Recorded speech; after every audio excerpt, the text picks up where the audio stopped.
Assalamualaikum warahmatullahi wabarakatuh. Sampurasun wargi Kuningan.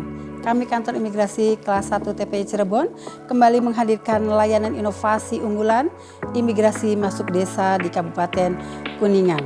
Bagi warga Kuningan yang ingin mengajukan permohonan paspor baik baru maupun pergantian, ini adalah bentuk kemudahan dari kantor imigrasi kelas 1 TPI Cirebon kepada masyarakat yang ingin mengajukan permohonan paspor sehingga tidak perlu datang jauh-jauh ke kantor imigrasi Cirebon.